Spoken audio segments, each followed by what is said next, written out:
Dad's Rolex was his sole legacy to me. Mom and her new spouse sold it off for my worthless stepbrother's startup. Can you imagine finding out the one last thing your beloved father left you, a priceless family heirloom, was secretly sold by your own mother and stepfather to fund a ridiculous, doomed scheme? You'd think that was the ultimate betrayal, right? But what if that stolen watch was actually the key to unlocking a lifetime of hidden truths, a shocking web of family secrets, and a legacy from your dad that changed everything? My name is Eliza Barnes, and I'm 32.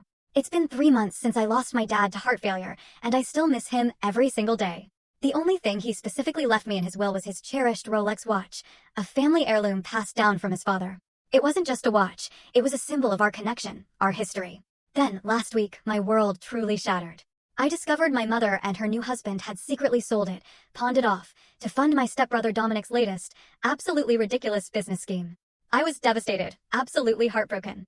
But then, yesterday, I got an unexpected call from a pawn shop owner, a call that spun my entire understanding of my family on its head. My relationship with my father, Thomas Barnes, was always special. We had this unbreakable bond, you know? He was an engineer, loved precision, and that showed in his work and his passion for fine watches. His Rolex Day-Date wasn't just some expensive accessory, it was our family's story on his wrist. My grandfather, James, had given it to him when he landed his first big project. That watch had seen my dad through every single important moment of his adult life. My parents divorced when I was 17. On the surface, it seemed amicable, but I always felt like there was a much bigger, uglier story they were keeping from me. My mom, Kathleen, wasted no time moving on. Within a year, she'd remarried Robert Wilson, a wealthy businessman who owned a bunch of car dealerships. And with Robert came his son, Dominic. He was 35, 3 years older than me, and still living at home. From the first moment I met him, something about Dominic just rubbed me the wrong way. He had this air of entitlement, totally unearned.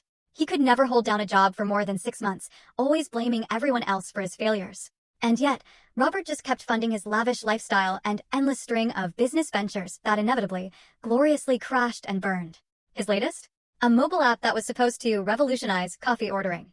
As someone in marketing, I could see it was just a poorly conceived copy of a dozen other apps. It was a joke. After the divorce, trying to maintain a relationship with my mom was an uphill battle. Every conversation felt like a propaganda session about how wonderful Robert was, how brilliant Dominic was, and how I should be more ambitious, more like my stepbrother. The irony was so thick you could cut it with a knife. I put myself through college and built. Full story video added in below.